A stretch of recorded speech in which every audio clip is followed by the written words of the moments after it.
Bu. Maaf, ini yang Selin Bemu ini punya siapa ya?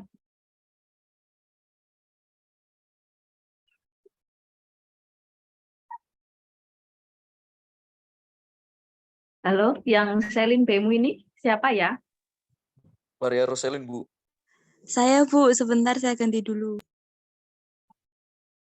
Oh ya, tak kira pembicaranya sudah datang. Oke, mohon menunggu.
Selamat siang, Mas Agung.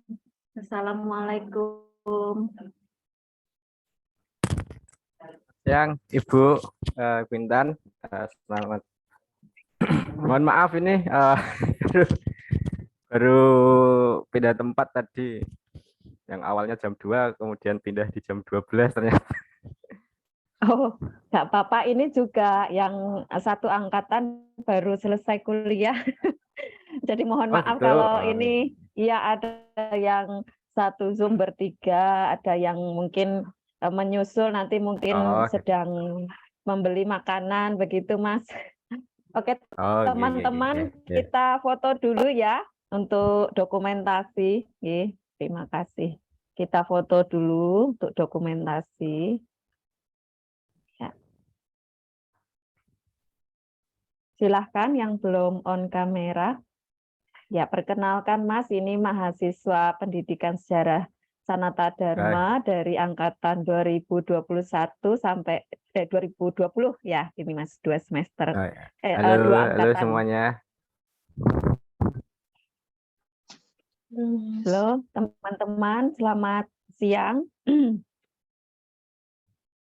Selamat siang, Bu. Selamat siang, Ibu. Ini ada Mas Agung, bisa disapa juga Mas Agung. Selamat Halo siang, semuanya. Siang, Mas. Ya, Ya, selamat siang juga ya semuanya ya. ya. Siang, Mas. Ya, baik teman-teman sekalian, mohon maaf karena waktunya juga kita majukan sedikit ya dari waktu yang biasanya. Sudah ada di sini, saya tuh cari-cari logo, nggak ketemu Mas, maunya mau saya taruh di sini. Agenda perkuliahan, agenda perkuliahan kita ini Zoom dengan Mas Agung. Kalau saya salah mohon dikoreksi ya. Salah satu owner Juang Cloud. Terus nanti ada sesi tanya jawab. Nanti jam 2 juga ada presensi begitu ya. Oke, monggo Mas. Ini bisa langsung dimulai dengan bisa memperkenalkan diri dulu, kemudian sesuai yang kita diskusikan kemarin, Mas. Matur nuwun sebelumnya. Oh, siap, Bu.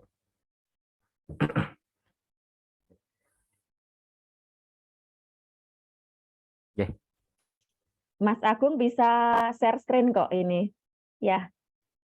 Oh, kalau ya, ada siap. PPT,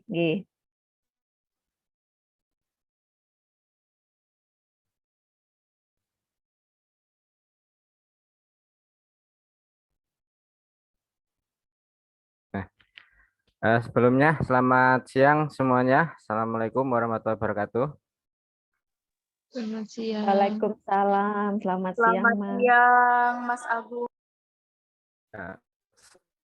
Ya, suara saya putus-putus enggak ya? Selamat siang. Ya. Enggak ya. Selamat siang semuanya untuk mahasiswa-mahasiswi Universitas Sanata Dharma ya. Pendidikan sejarah ya, Bu ya? Pendidikan Iya, sejarah atau betul, murni ini? betul. Pendidikan Pendidikan sejarah. Pendidikan sejarah. Kalau ini Kalau semester berapa murni, berarti ini? Kalau murni ada, tapi tidak. Ini saya tidak untuk semester ini saya tidak membuka lintas prodi. Biasanya wirausaha itu lintas prodi, tapi karena sudah hampir 50 kuotanya, jadi saya tutup Mas khusus buat prodi saya. Gitu. Ini semester 3 dan 5. Semester 3 dan 5. Ya, oke.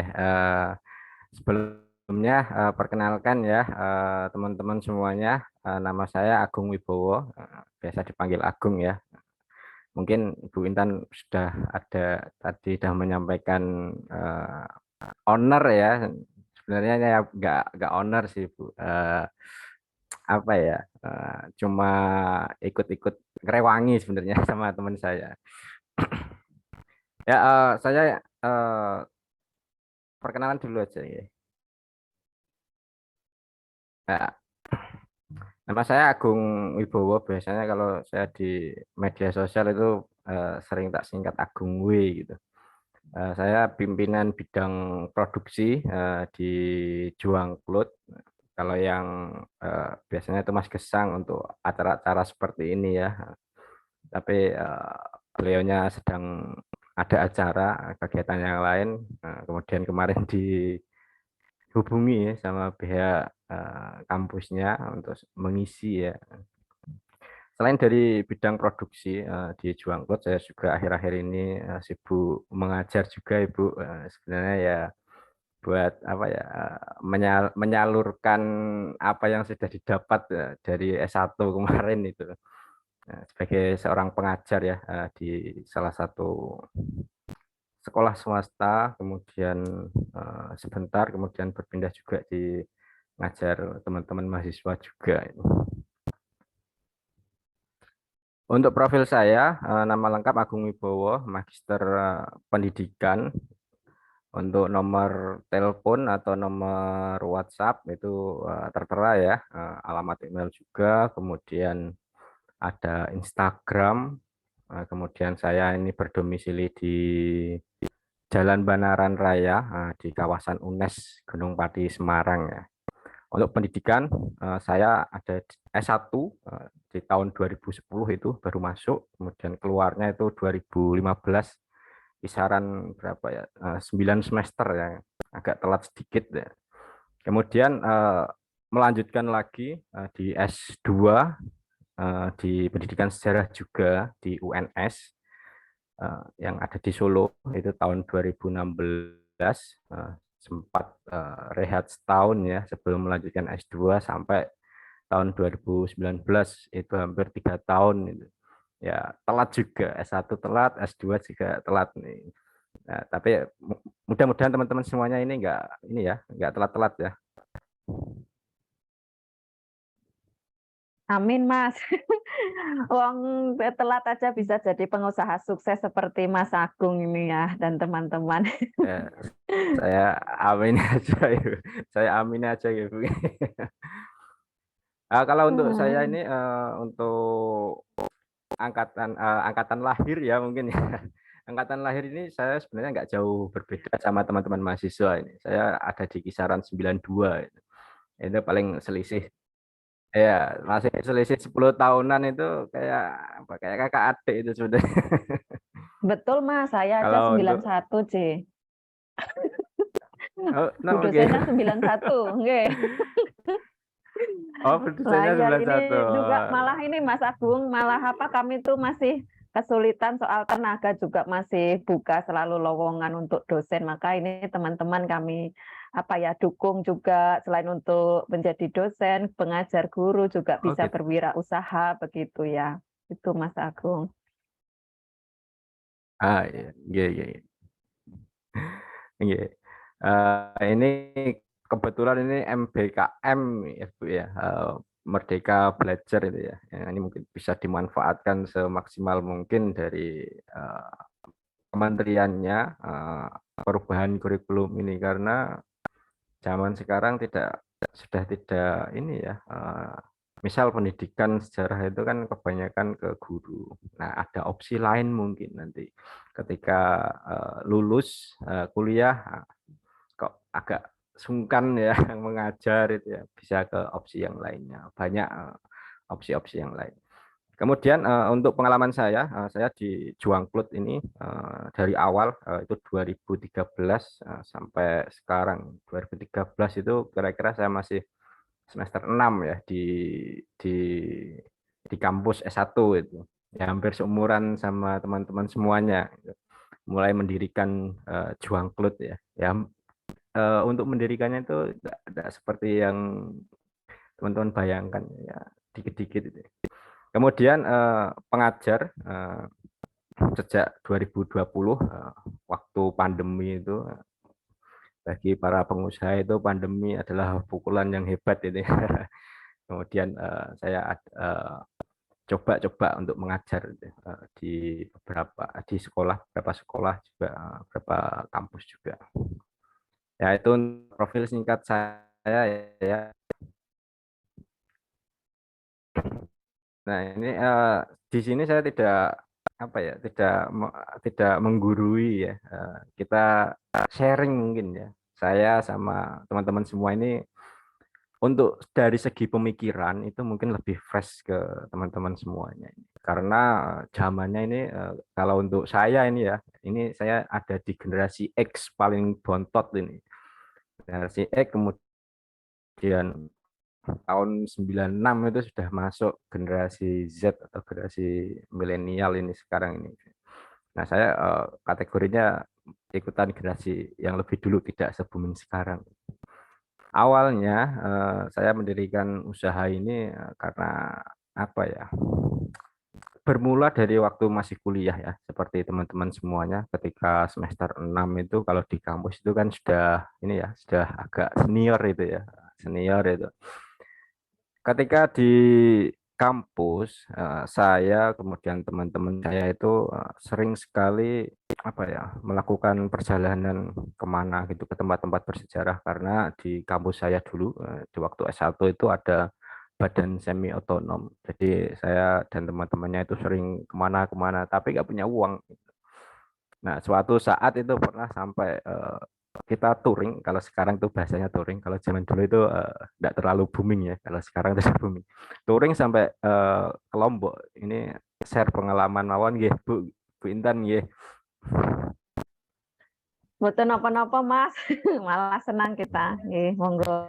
Ya, kita touring itu delapan orang itu pakai motor sampai dari Semarang sampai ke Lombok. Nah, kemudian di perjalanan itu sekitar dua mingguan ya, 2 minggu ya. Untuk uang saku ya seadanya, uang saku seadanya. Kita kayak apa ya, memanfaatkan apa yang ada disediakan itu kita punya teman di daerah Jawa Timur, kita ambil di sana. Kemudian ke daerah Lombok kita juga kebetulan ada teman di sana. Nah, kita minta perlindungan di sana karena budayanya kan berbeda. Nah, pada saat itu kita ada sebuah pikiran, keinginan untuk terus melakukan perjalanan itu kan. Tapi itu dengan usia segitu itu sudah berpikir kenapa gimana caranya untuk mendapatkan uang sendiri gitu. Nggak minta orang tua lagi karena kesenangan kita kan untuk jalan-jalan menjelajahi daerah-daerah yang belum terjamah gitu kan. Nah, itu butuh modal yang banyak itu. Nah, akhirnya kami berdelapan itu berinisiatif setelah kembali dari Lombok itu kita di Semarang itu waktu liburan semesteran itu ya. Kembali kita berinisiatif untuk mendirikan sebuah bukan mendirikan sebenarnya. Awal-awal itu kita jualan. Bermula dari jualan. Nah, pada waktu zaman saya di kisaran tahun 2010 ini 2013-an itu sangat marak yang namanya distro. Distro itu sangat nge-hype dari tahun 2010. Apalagi media sosialnya atau promosinya itu tidak seperti semasif sekarang ya. Kalau dulu masih pakai Facebook gitu. Kalau dari Juangklut ini. Kita tahun 2013 itu coba jualan kaos ya, kaos kemudian kita mengambilnya karena basicnya kita dari sejarah, kita coba menggali ini apa sih yang bisa dijual dari sejarah itu. Nah, istilahnya agak-agak kasar tapi ya emang itu kita selama 3 tahun itu ngubek-ngubek sejarah tapi adakah feedback sejarah itu buat kita itu. Nah, akhirnya terpikirkan kaos itu dengan desain-desain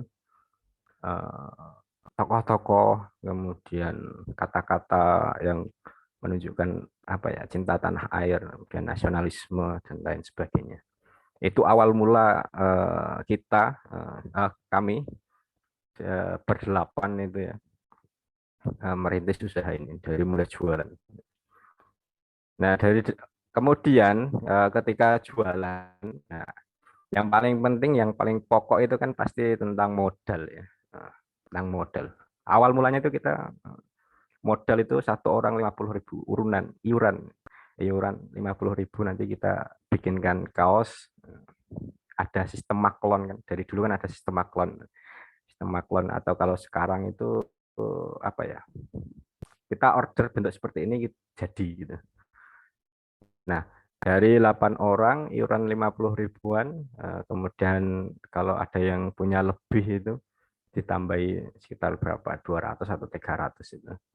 Nah, itu yang terkumpulan kita belikan kaos semua dengan desain memang milik kita, desain milik kita, desain yang kita inginkan. Kemudian jadi kita promosikan, awalnya ya promosikan dari teman-teman dekat, kemudian dari mulut ke mulut ya, dari dosen karena waktu itu masih kuliah ya, kita coba tawarkan ke Pak dosen, Bu dosen. Nah, ternyata ada apa namanya support yang positif dari kampus juga itu. Nah, ini bagus, ini enggak ada itu yang dulu seperti itu gitu.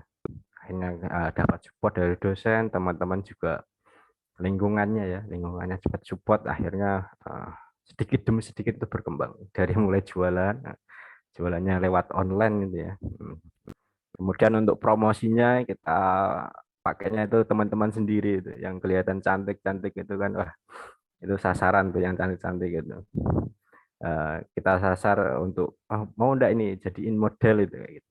Nah, ada beberapa teman yang mau membantu ya dengan sukarela ya, mungkin kasihan kali ya, jadi model untuk dipromosikan ke media sosial pada waktu itu ya, banyaknya ke Facebook gitu. Nah, alasannya kenapa kaos itu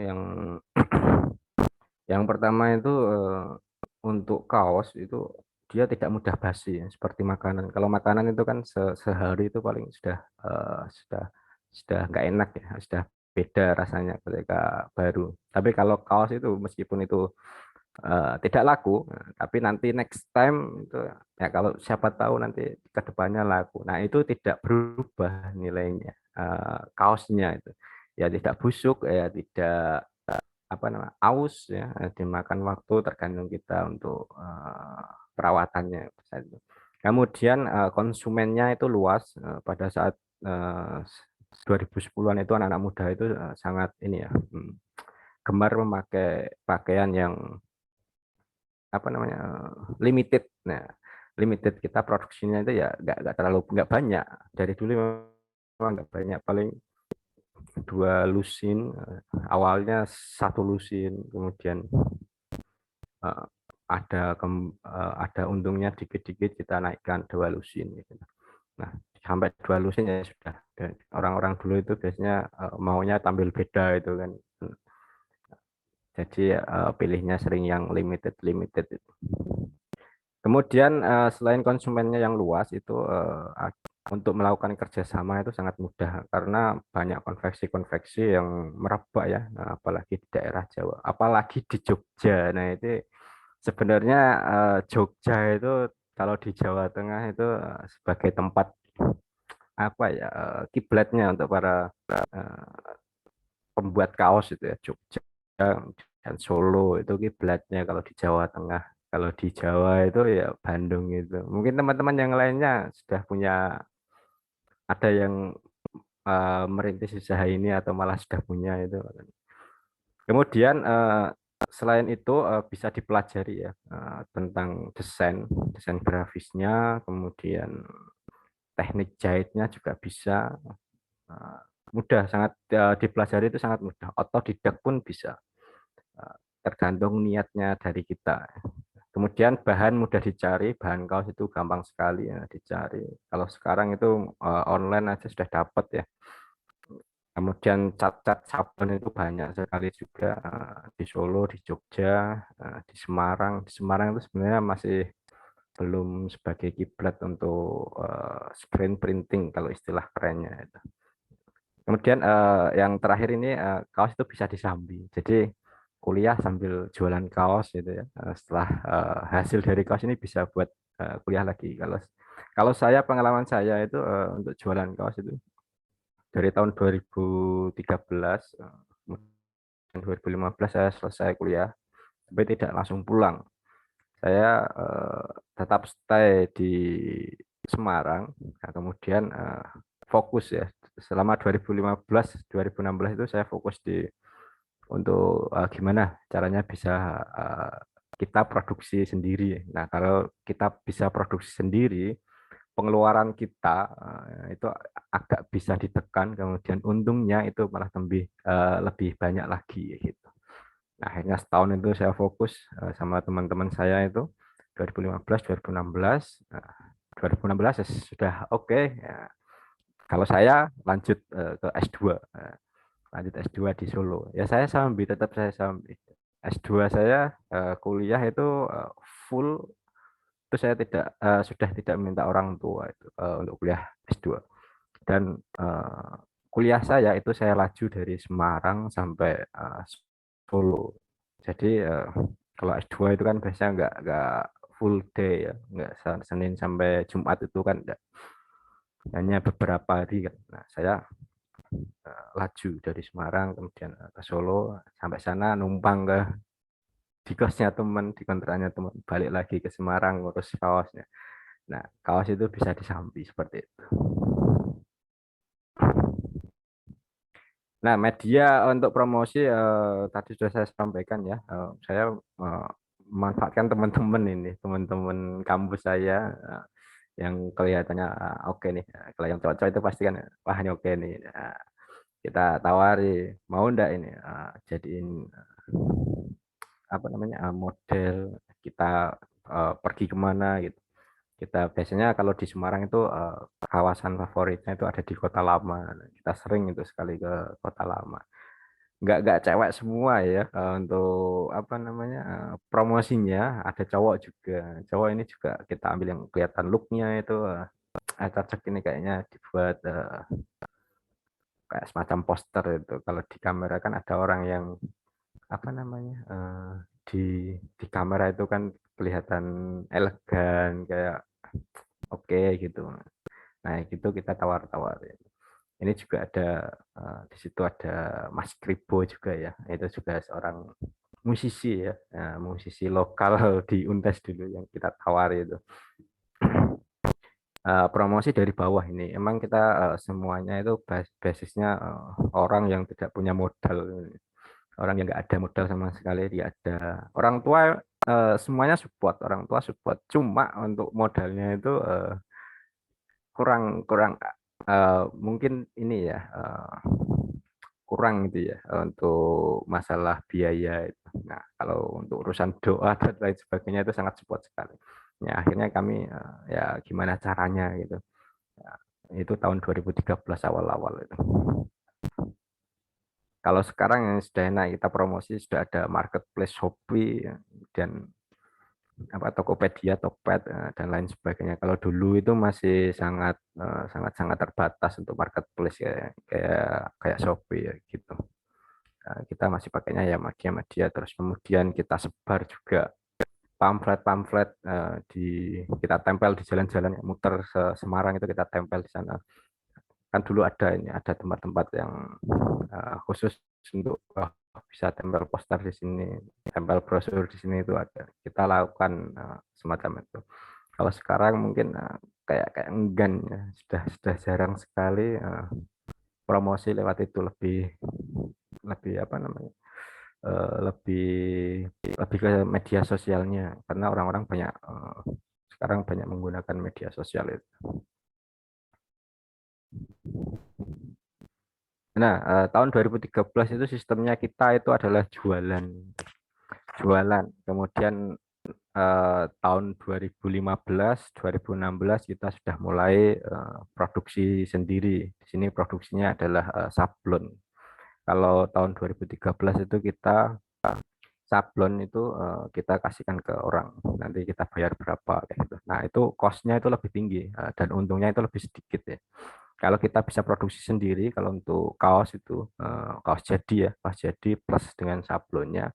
Kalau kita jual lagi di kisaran harga sekarang ya sekitar 90 atau 100 itu untuk kelas distro ya. Untuk kelas distro dengan bahan Combat 30S. itu kita sudah bisa laba atau untung itu 100% lebih itu kalau untuk kalau untuk kita jual di kisaran harga 90-100 itu. Nah, kita tahun 2015 mulai belajar kursus sablon selama seminggu, kemudian otodidak desain ya. Biasanya kalau untuk orang-orang percetakan itu pakainya adalah Corel Draw yang X7. Ini spesial nih, nggak tahu kenapa.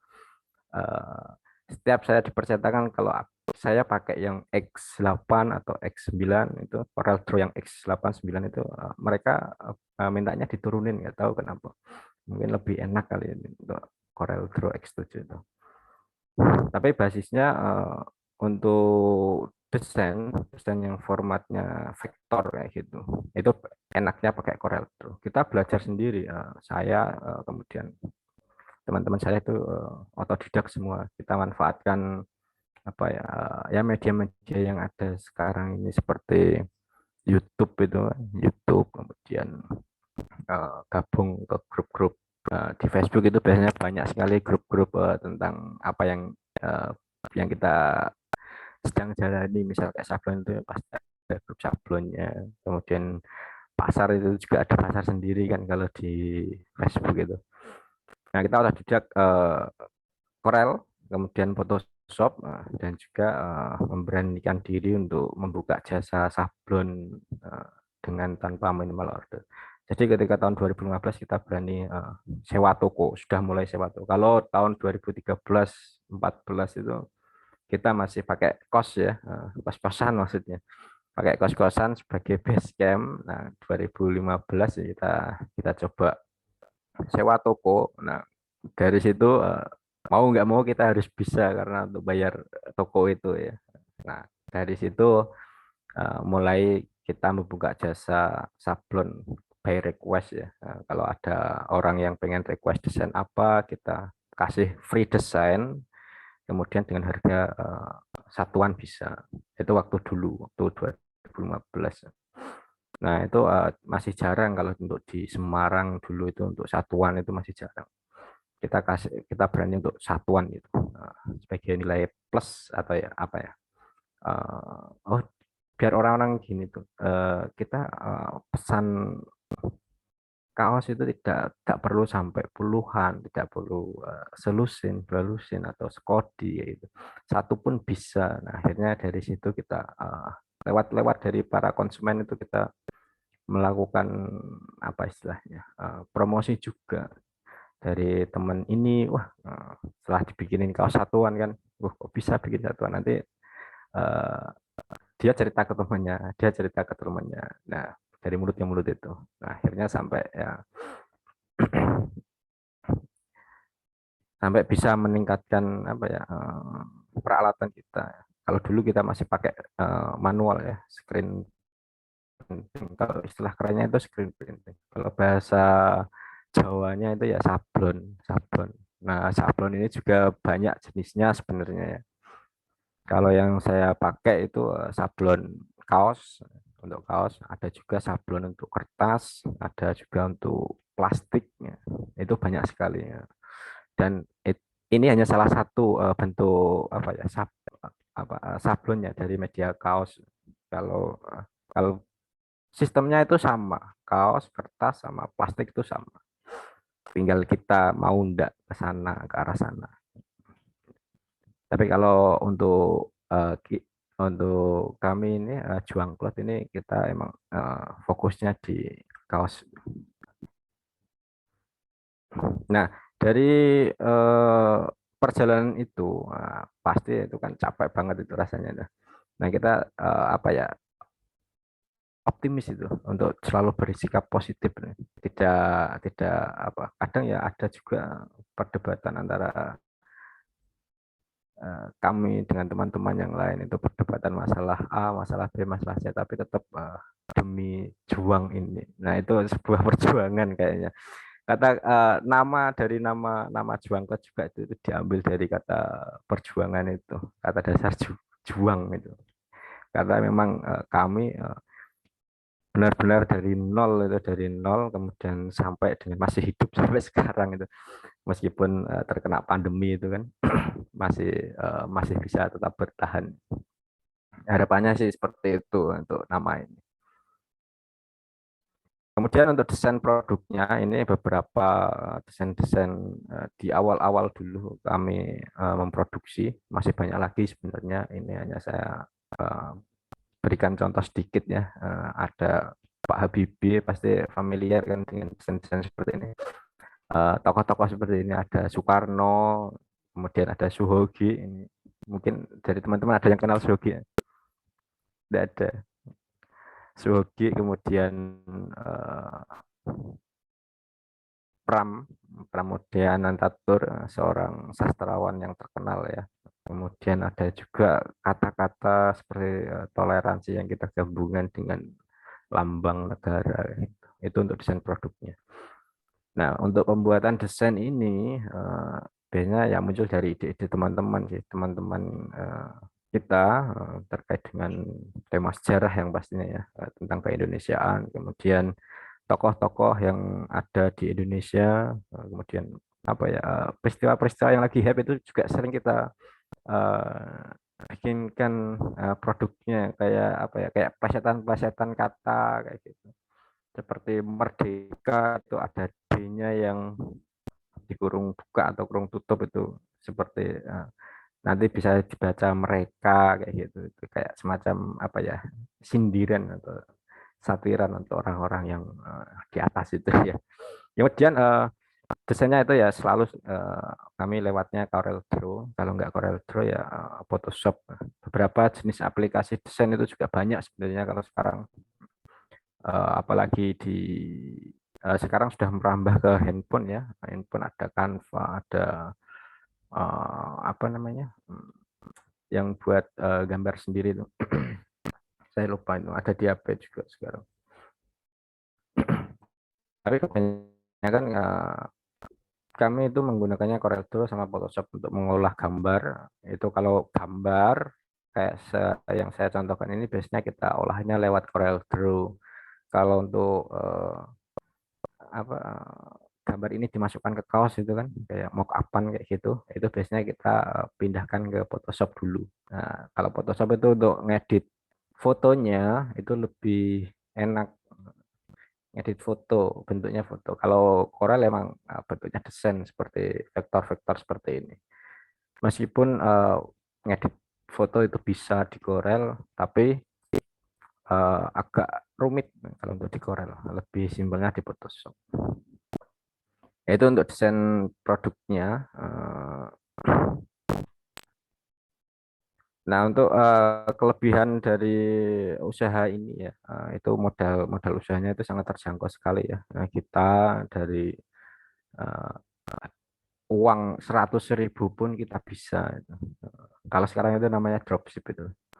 Kemudian banyak diminati oleh masyarakat, apalagi anak-anak muda ini pasti jarang sekali anak muda yang pakai satu kaos atau dua kaos selama 1 minggu, itu kan jarang sekali. Pasti ada beberapa kaos itu ya, paling enggak sehari itu satu. Kemudian tidak expired untuk kaos ya, tidak kadaluarsa, itu kelebihannya. Nah, untuk kekurangannya kalau sekarang, zaman sekarang itu sangat sangat banyak sekali saingannya ya untuk kaos ini. Sampai kalau di dalam dunia usaha itu ada mainan harga. Jadi kalau dulu kita bisa untung itu sampai 100%. Kalau sekarang itu palingnya separuhnya, itu 50%-an. Karena banyaknya persaingan ya. Semakin banyak persaingan, nah itu semakin turun harga apa namanya, harga jualnya. Karena ya untuk menarik konsumen itu biasanya seperti itu. Kemudian kekurangan yang lainnya itu proses sablon itu sangat memakan waktu ya, untuk sablon manual atau sebutannya itu sablon manual itu biasanya untuk rubber. Rubber itu dari bahan dasar catnya ya, catnya itu karet gitu. Kemudian kalau yang agak mahal itu yang namanya plastisol. Terus kemudian yang sekarang ini lagi nge-hype itu ada sablon DTF ya. itu hanya dengan dipres seperti polyflex.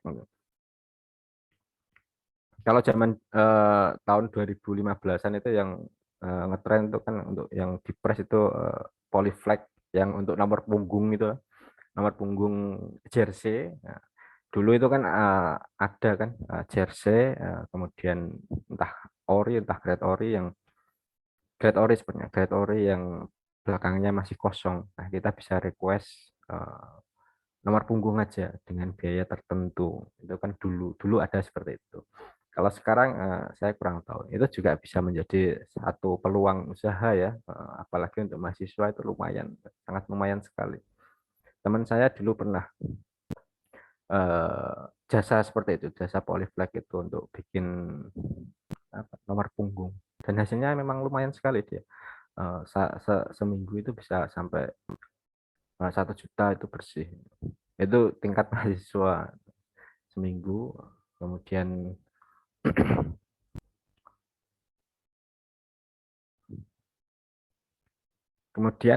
untuk kenapa kami ini sampai dari tahun 2013 itu sampai dengan sekarang ya mungkin ya. Kalau dulu itu kita berdelapan ya, tapi sekarang setelah selesai kuliah ada beberapa teman yang memang harus pulang ke daerahnya masing-masing ya. Sekarang hanya tinggal sekitar 4 ya. Tiga dengan saya, kemudian Mas Gesang, kemudian satu lagi ada Mas Abu. Itu yang paling konsen di Juangklo sebenarnya Mas Gesang, lebih ke dia yang mengurusi keluar masuknya semuanya. Saya hanya pada bidang produksinya saja. Nah, mungkin itu sharing pengalaman saya untuk wirausaha ini ya. Mungkin di teman-teman semuanya sudah ada yang punya usaha kali ya. Sudah ada yang coba merintis itu selain dari yang memang benar-benar dari kalian sendiri, tidak diberikan dari orang tua itu ya, atau suruh melanjutkan orang tua itu, yang memang dari kalian itu ada enggak? Kira-kira yang sudah praktek ke situ ada enggak? Kalau untuk orang-orang usaha itu biasanya selain dari kalau dalam organisasi itu ya ada 2 tipe orang kan, orang yang satu itu pemikir, yang satu itu orang-orang lapangan gitu ya. Nah, kebanyakan untuk usaha itu memang harus berani dulu, berani terjun ke lapangan dulu, memang harus berani. Kalau nggak ada keberanian untuk terjun itu ya selamanya akan menjadi sebuah pemikiran hanya sebagai ide saja, tidak ada praktek untuk ke lapangannya. Nah, dari teman-teman ini apakah sudah ada yang sudah mulai merintis ini? Kalau kemarin UTS itu entah mungkin karena gas atau karena apa, jadi mereka memang membuat satu proyek, Mas. Proyek di mana mereka mensosialisasikan usahanya di media sosial gitu ya. Walaupun ada yang di bidang prestasi menulis, kemudian bidang sejarah, dan memang betul ada yang di bidang bisnis juga gitu ya, walaupun kecil, dan bahkan itu ada yang terhenti juga gitu mereka presentasikan kemarin gitu, Mas. Gitu. Kemarin ya itu memang sengaja di sela-sela sharing beberapa instansi atau program atau jenis usaha yang saya tampilkan di setiap perkuliahannya begitu, Mas. Monggo ini mungkin Mas Agung mau lihat satu nih yang belum saya nilai kemarin, siapa yang mau presentasi? Satu mungkin. Ya boleh. Siapa? Kalau ada enggak? Kalau ada yang mau presentasi, boleh ini. Kalau dari saya sih untuk usaha itu terburu-buru, ya itu yang paling penting. Karena ketika sekali melonjak cepat itu, turunnya cepat gitu. Kayak seperti sekarang ini betul. yang viral itu kan, sekali viral itu sudah viral, terus sekarang langsung ambles itu kan, sudah nggak ada lagi. Nah, kalau saran saya sih Betul. jangan terburu-buru, sedikit sedikit sedikit sedikit. Nah, itu kalau tahan ya, makanya di sini saya tulisnya konsistennya itu. Dari Hmm. teman-teman itu Sa- ada yang mau presentasi? Iya, Monggo. mungkin sambil sambil menunggu ada punya pertanyaan dulu sama Mas Agung. Nah, sambil menyiapkan ini saya mau bertanya, Mas. Tadi Mas bilang tentang Oh, iya. dukungan dukungan apa ya dari kampus itu bentuknya seperti apa, Mas? Kalau ada dukungan dari kampus. Oh, dari kampus. Waktu Iya, Ibu. waktu Untuk masih dukungan masih dari mahasiswa dulu. kampus untuk Nggih. itu masih mahasiswa itu. Dukungannya berupa dosen-dosen itu pasti pesen order, order untuk kaos ini, untuk kaos bertema sejarah. Nah, dari pandangan mahasiswa pada saat itu sudah senang banget itu. Dosen itu berarti dia ada support kepada mahasiswanya gitu. Nah, kemudian setelah setelah kami ini lulus, ada dosen yang juga menghibahkan laptop ya, laptop juga yang sampai sekarang juga masih saya pakai itu untuk laptop. Saya jadikan sebagai kenang-kenangan dari dosen saya itu laptop yang untuk mendukung apa ya desain, untuk mendukung desain pada saat itu laptop yang agak besar dan RAM juga lumayan gede ya, RAM sekitar 4 pada zaman 2015 itu sangat sudah lumayan canggih juga. Pada saat itu nggak ada modal itu. Wah, ini dukungan banget ini, kita nggak punya apa laptop yang speknya sampai ke RAM 4 untuk desain, itu kita dikasih sama jurusan itu ya, apa ya, senang banget itu untuk itu yang kita anggap sebagai support dari jurusan. Kemudian ada lagi tawaran dari ibu dosen juga sebenarnya untuk pandangan ya, untuk membuka stand apa namanya oleh-oleh di Semarang. Itu sempat terpikirkan juga untuk bikin sesuatu yang khas Semarang. Nah, cuma kendalanya ada di kita sendiri. Kita itu terlalu banyak apa namanya, mungkin kesibukannya terlalu banyak, akhirnya itu tidak terlaksana. Kalau link-linknya itu sudah ada sebenarnya itu. Nah, dari dibantu sama Bapak Ibu dosen yang ada di sini itu. Nah, cuma kitanya aja yang kurang ini. Nah, aslinya prospek banget itu untuk apa namanya, membuka stand kayak semacam oleh-oleh khas itu ya, di Semarang. Itu ada di Kota Lama itu. Nah, itu Ibu bentuk supportingnya dari jurusan seperti itu. Iya. Mungkin nanti Ibu Kalau bisa di ini tempat mempraktekkan kepada mahasiswinya.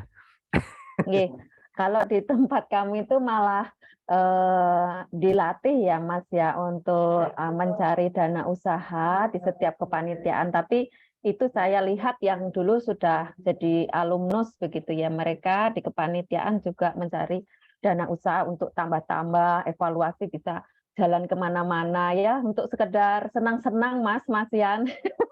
Walau seperti Mas Agung jelaskan itu ya juga apa ya, suka jalan-jalan, nanti kan uangnya tidaknya bisa untuk healing lah kalau katanya zaman sekarang gitu ya Mas ya. Nah itu yang mungkin dipikir, dan Iya, mungkin waktu saya rasa sosialisasinya akan lebih mudah karena ada media sosial itu. Wah, bisa diacungi jempol.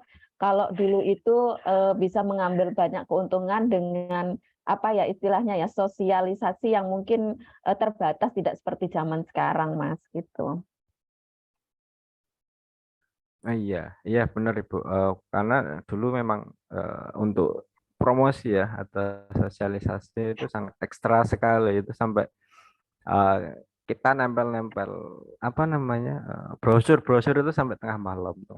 Nah, kebetulan ya teman-teman kami itu ya memang suka di kegiatan malam itu loh. Nah, akhirnya ya daripada kosong ngapain ya, kita bikin itu, bikin ini, bikin yang lainnya ya. Kalau sekarang kan sudah mungkin dimudahkan dengan perkembangan teknologi ini. Iya, Nah, itu. betul, Mas. Jadi, Kemarin itu ada yang sharing juga, Mas, yang sharing mereka menggunakan apa ya, produk bisnisnya untuk itu ya digunakan sebagai makanan gitu ya saat mereka berkegiatan gitu ya. Ada juga yang seperti itu. Maka tadi juga saya pesan kalau memang ada kuliah pagi tidak sempat makan, cobalah dipromosikan juga untuk sarapan dan sebagainya. Saya bilangnya begitu tadi. Cuma hanya kepada satu angkatan saja itu. Ya itu saya bisanya hanya nah, mendukung seperti itu, Mas. Yang iya, lain-lain itu itu ya mungkin ya tergantung dari teman-teman masing-masing sih. iya. Kalau untuk kampus mungkin supportingnya ya ada di ini ya, memberikan ide-ide mungkin nih Bu ya. Kalau untuk lapangannya ya kita memang harus usaha sendiri itu. Kalau semuanya itu keluar dari diri sendiri atau sebuah kesenangan itu ya. Saya mengerjakan ini dengan senang hati itu capeknya itu nggak kelihatan, nggak terasa itu. Capeknya itu kalah dengan rasa senang kita. Nah, pada saat awal dulu ya, kita sangat capek sekali. Tapi capek ini kalah dengan keinginan kita yang wah nanti kita akan ke sana. Kita kalau dapat ini nanti kita ke sana. Sampai itu. Karena kami juga suka anak apa ya suka jalan-jalan kemana gitu. Suka naik gunung kemana. Jadi ya itu ada sebuah motivasinya. Betul ya Mas ya. Bahkan saya lihat Mas Agung walau sudah seumuran saya malah jiwanya masih muda sekali ya memotivasi teman-teman ini karena yang dihadapi ya anak-anak muda seperti ini ya Mas ya. Kemudian mungkin pertanyaan lain Mas. Ini nih Ya, ownernya ya termasuk ada Mas Agung, Mas Gesang. Satunya siapa Mas itu Mas yang masih konsisten tadi? Mas Gesang juga ada Mas Abu juga sebenarnya. Oh, Mas Abu, itu semua dari bidang sejarah atau ada bidang yang lain, Mas? Kami semuanya yang dari awal itu ada 8 orang itu Bu sebenarnya. Itu semuanya dari pendidikan sejarah semua, pendidikan sejarah. Tidak Luar ada yang biasa dari nih teman-teman. Nah, jadi ada apa ya? Nah, kemudian dari situ itu banyak sekali teman-teman saya itu yang malah nggak apa ya? Ada opsi lain ketika mereka selesai kuliah. Ada teman saya yang memang fokus ke desain, lebih fokus banyak ke desain itu ada. Dulu yang awalnya saya kenalkan dengan aplikasi ini, nah, coba-coba dulu sini, malah saya sekarang yang berguru ke teman saya itu, nah lebih hebat ke teman saya itu ada di desain, ada juga yang selesai kuliah dia buka kopian sebagai barista, buka kopian sendiri di kampungnya, dia cari ilmunya di Semarang, ilmu untuk apa ya mengolah kopi. Nah, dia bawa pulang kemudian membangun anak-anak teman-temannya yang di kampung itu apa ya istilahnya itu Bali Desa, bangun desa kalau untuk teman saya itu ada di daerah Batang gitu. Tapi kebanyakan untuk orang-orang usaha itu kalau di depan kayak mengajar atau perkuliahan itu agak grogi sebenarnya kalau untuk orang-orang wirausahawan yang sebenarnya itu. Jadi ada yang juga sambil-sambil nggak Mas ya punya pekerjaan tetap selain di Juangklut ini? Ini yang paling fokus itu sebenarnya Mas Gesang untuk yang ngurusi tentang media sosial, kemudian promosinya, kemudian alur untuk produksinya. Kalau saya itu bagian produksi, bagian yang tidak terlihat. Saya bisa mengerjakannya kapan saja maksudnya. Nah, Ya, waktu yang masih luang berarti, itu saya. Kalau Iya. saya sambil mengajar, gitu. Mengajarnya saya buat sambilan. Gitu. Di mana Mas ngajarnya Mas? Saya ada eh, di SMA swasta, Ibu. Di SMA Muhammadiyah 1 Semarang. Nah, itu Oh, nggih. kemarin, gitu. Terus kemudian sekarang ada di IFET, Universitas Unisfet. Hmm. Oh, nggih. Baik.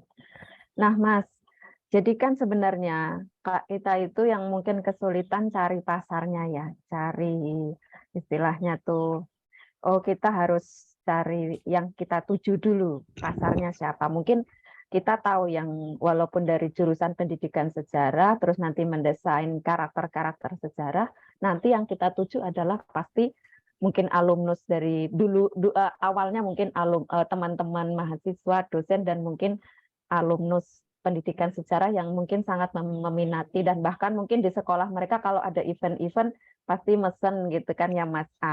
Terus bagaimana Mas caranya supaya menemukan pasar itu? Mungkin ini teman-teman yang agak kesulitan biar juga tetap konsisten pasar itu tidak meninggalkan kita gitu Mas istilahnya dan bahkan kita bisa mengembangkan pasar itu. Ya, terkait dengan pasar tadi, kalau pada dulu waktu awal-awal itu tidak apa namanya, kita ketemu konsumennya itu langsung, kita ketemu customernya itu langsung. Jadi ada sesuatu yang tertinggal kalau kita langsung berhadapan-hadapan gitu. Kemudian dari segi pelayanan, pelayanan kita juga kasih lebihan. Nah, di lebihan ini yang membuat mereka nanti akan balik lagi ke kita. Malahan bisa jadi dia customernya, satu customer itu bisa membawa teman-temannya untuk datang ke kita. Seperti ketika tahun 2015-an ketika kami membuka toko itu kan. Nah, itu ada kita bisa mencetak satuan untuk satu desain itu satu bisa dengan harga yang sama dengan yang ketika dijual, misal ketika saya jual kaos itu di rank harga 80, nah kita bisa membuat satuan itu di harga 80 juga. Itu juga salah satu apa ya, bentuk pelayanan kita ke konsumen atau customer. Kemudian kita tambah lagi dengan free design. Nah, free design ini biasanya gini, kalau di tempat lain kadang kita mencetak kaos atau desain yang lain sebagainya itu biasanya ada charge-nya. Satu desain itu mungkin di charge 30.000, 50.000, atau 20 menit itu biasanya ada yang di charge 10.000 untuk desainnya saja. Nah, kalau di kami itu tidak ada charge seperti itu. Konsumen bisa request desain, pengennya seperti apa nanti kita gambarkan, kita desainkan. Nanti biasanya itu pasti ada revisi satu, kadang kalau kita dapat orang yang oke, ini sekali kasih desain langsung oke, itu enak. Tapi biasanya ini kalau konsumen ini ya, ketika kita kasih desain A, nanti suruh nambahi apa lagi, kita kasihkan lagi, nanti suruh revisi lagi, kasihkan lagi. Nah, hal-hal semacam itu sebenarnya untuk kami itu hal yang paling menyulitkan, tapi kita tetap menghadapinya ya. Oh ya, siap, pokoknya ini nanti kalau konsumennya atau customernya minta revisi, kita revisikan sampai jadi. Meskipun memakan waktu yang agak lama gitu.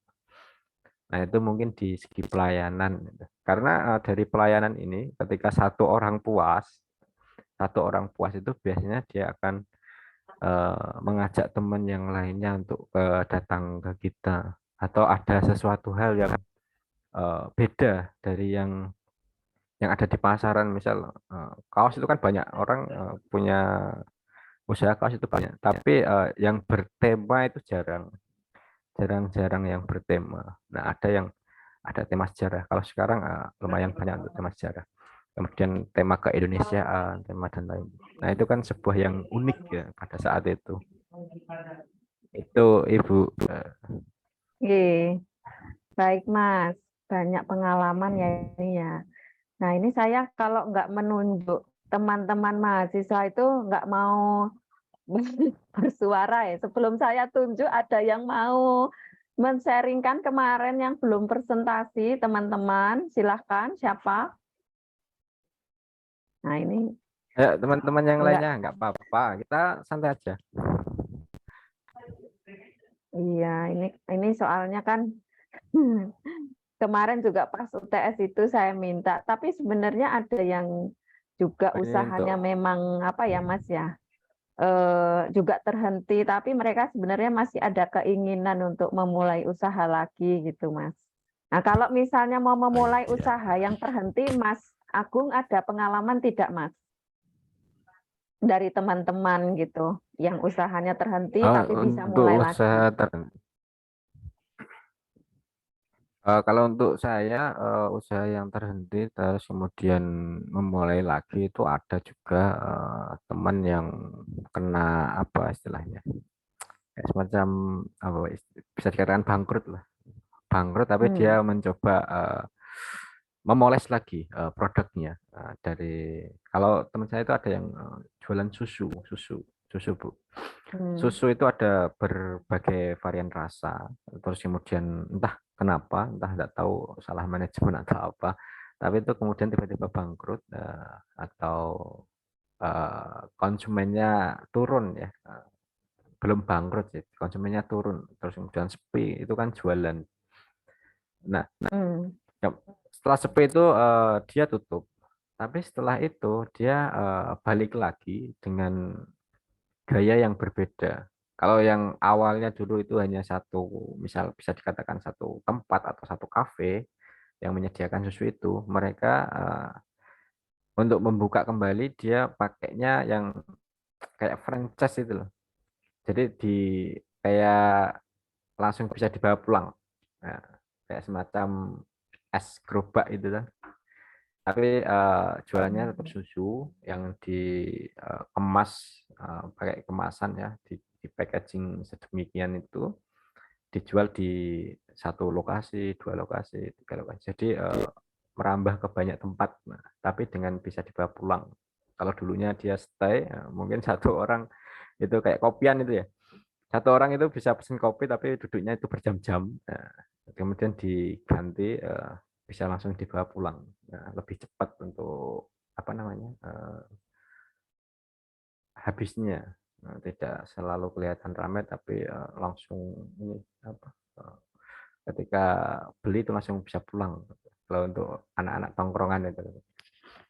Nah, perubahannya di situ ada perubahan dari satu tempat yang besar bisa buat nongkrong, kemudian berubah menjadi satu kayak franchise-an gitu. Atau satu tempat kayak gerobakan itu yang di pinggir jalan itu. Tapi kualitasnya atau yang dijualnya itu sama dengan yang dia pakai tempat yang besar itu.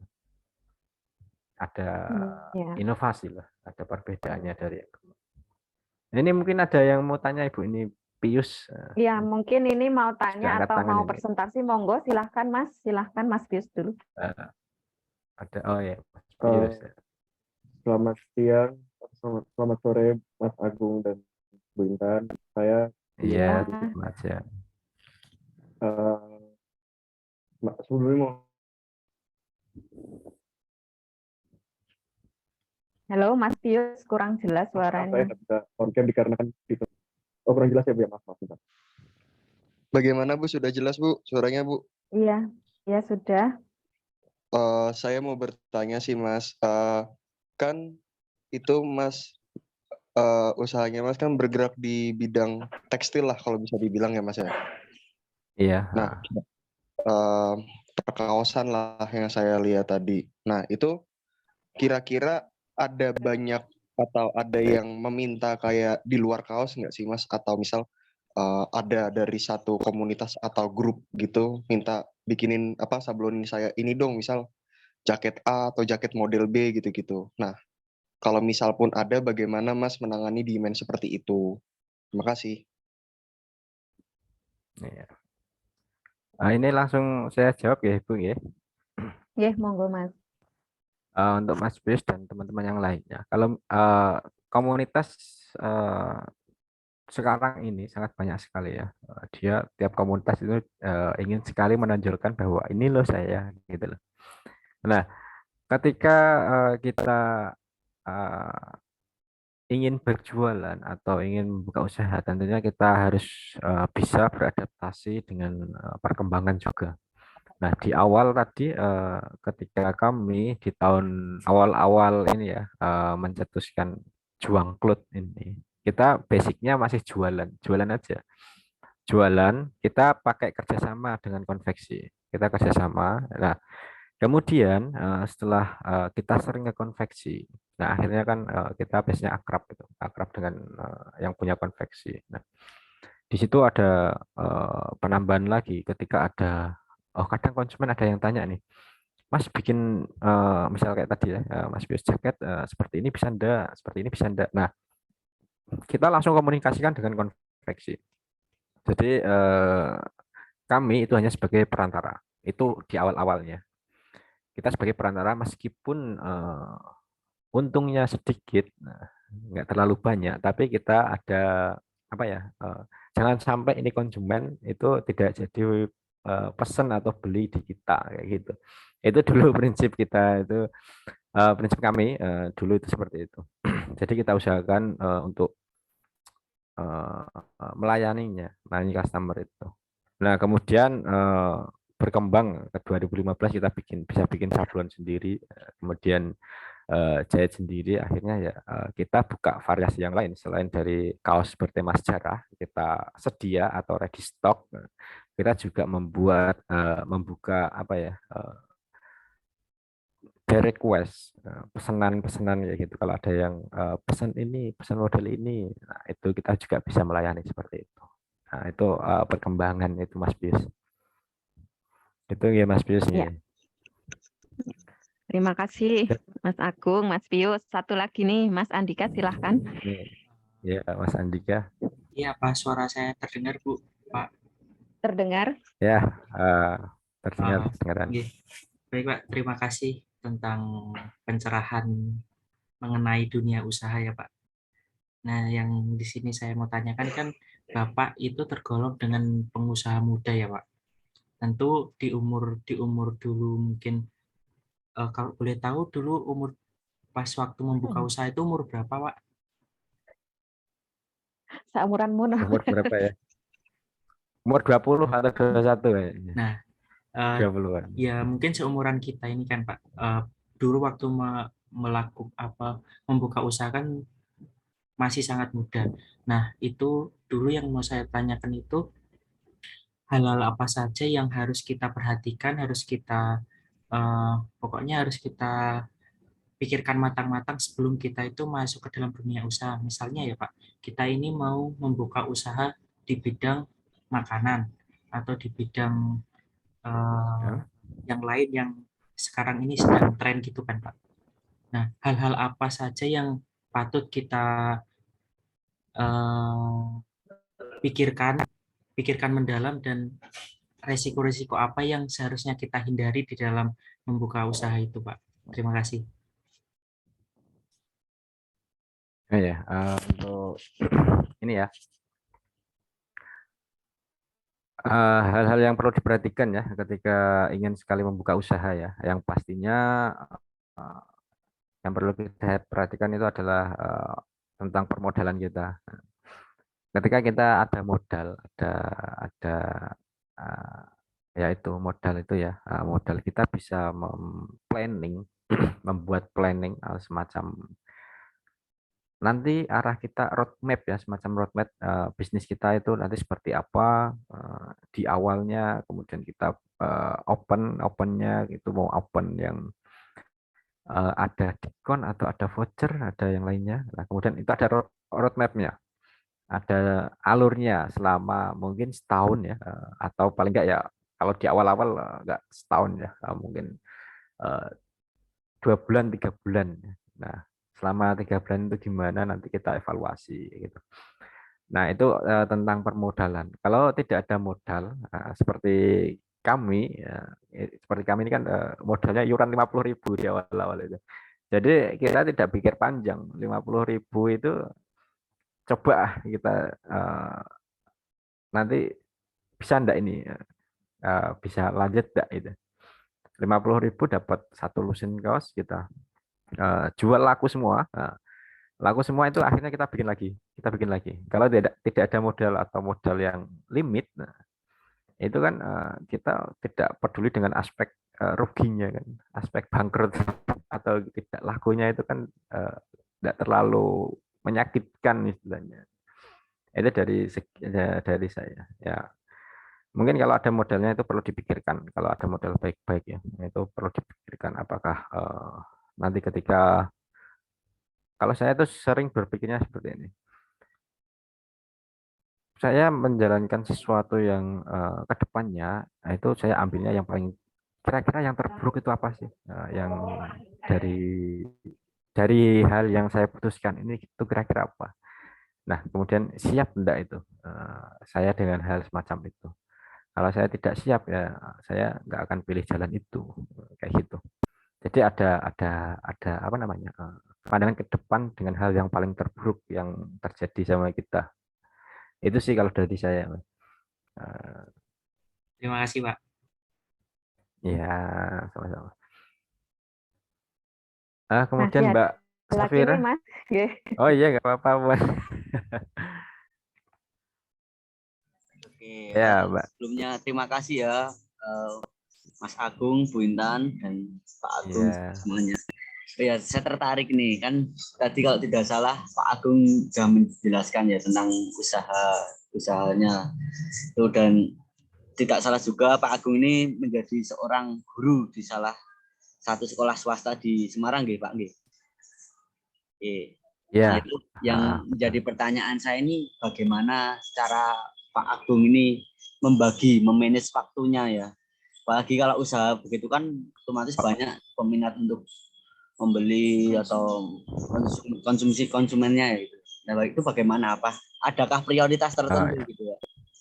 Apalagi kan juga tidak mungkin Iya. kalau misal Pak Agung misalnya ngajar, dan di situ juga ada tanggung jawab juga yang besar, sama-sama bertanggung jawab begitu. Gitu, Pak. Terima kasih, Pak. Oh iya. Ya, itu makanya kenapa kelas itu bisa sambil ya. Kalau sudah agak di pertengahan atau kita jalannya itu sudah apa istilahnya, mapan, kayak ya bisa dikatakan mapan lah ya. Mapan itu kita bisa ambil tenaga dari luar ya Mas ya. Tenaga kita bisa bayar dengan atau pegawai lah atau karyawan. Kalau dulu saya itu biasanya untuk membagi waktu itu biasanya pagi sampai sore itu saya kerja atau saya kegiatan lain atau ngampus ya, kalau dari tahun 2016 atau 2017-an. Itu pagi saya ngampus karena S2.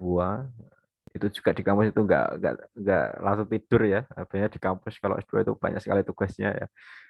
Langsung bombardir tugas itu. Kemudian malamnya itu biasanya saya mengerjakan itu. Dan ketika ini banyak sekali opsi. Ketika masih dalam tahap mungkin cukup mampu, saya carinya yang model borongan. Model borongan itu gini. Kamu bantu saya, nanti kamu dapat berapa piece untuk kaos. Biasanya kaos kan piece. Nanti saya akan bayar sesuai dengan jumlah piece itu. Nah itu. Kemudian nanti kalau meningkat mampu, nah itu nanti saya sebulan segini. Nah, targetnya minimal segini. Itu ada. Kita bisa sewa karyawan atau pegawai semacam itu. Nah kalau enggak ya sebagai apa ya, kepala produksinya kita harus tanggung jawab dengan customer ya, kita korbankan waktu kita. Pastinya seperti itu. Saya kira semua wirausaha seperti itu. pasti akan ada waktu yang dikorbankan, entah itu untuk apa ya, untuk ceweknya ya kali ya. Kalau anak muda itu kan cewekan ya. Atau kalau di usia sekarang mungkin keluarganya, itu ada hal yang dikorbankan. Selalu ada pilihan itu, Mas. Ya, gitu Mas ya. Betul, betul ya. Yang perlu digarisbawahi ya bisa memilih dan memutuskan ya Mas Agung ya. Kalau seperti itu. Nah, iya itu. Oke. Oh, Mas mau anu lagi menanggap? Oh, udah. Sudah. Oh, itu apresiasi Mas dari Oh Mas ya, Andrew. oke. Masih ada lagi nih Mas, Iya. apa ada kegiatan Mas Agung? Ini masih ada satu lagi. Satu lagi ya boleh, Bu. Satu Nggih, kali nggih. lagi ya, Bu. Iya. Silakan Mbak Selin terakhir. Iya, baik. Terima kasih Bu Intan, makasih Pak Agung. Membahas mengenai entrepreneur atau wirausaha, saya tuh jadi ingat tentang salah satu statement yang mengatakan bahwa dalam berwirausaha itu kita harusnya menggunakan modal sekecil-kecilnya, tetapi mendapat untung yang sebesar-besarnya. Nah, yang jadi pertanyaan saya di sini, bagaimana cara kita memulai wirausaha tersebut berdasarkan statement tersebut? Karena saya rasa dalam generasi yang serba modern ini tentu banyak pesaing dalam kita memulai wirausaha. Apalagi saya juga tertarik untuk memulai sebuah usaha seperti Pak Agung di usia muda saat ini. Gitu Pak. Terima kasih. Oh ya, oke Mbak Selin. Modal kecil tapi hasilnya banyak ini.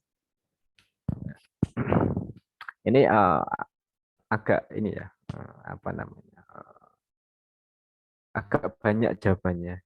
Maksudnya gini, ini mungkin akan bercabang jawabannya. Ketika kita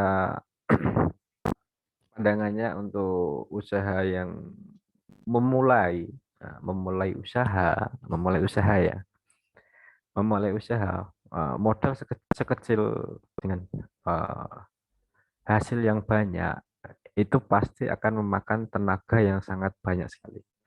Ya, modal kecil tapi tenaga besar. Itu kalau untuk usaha yang baru dirintis atau dimulai.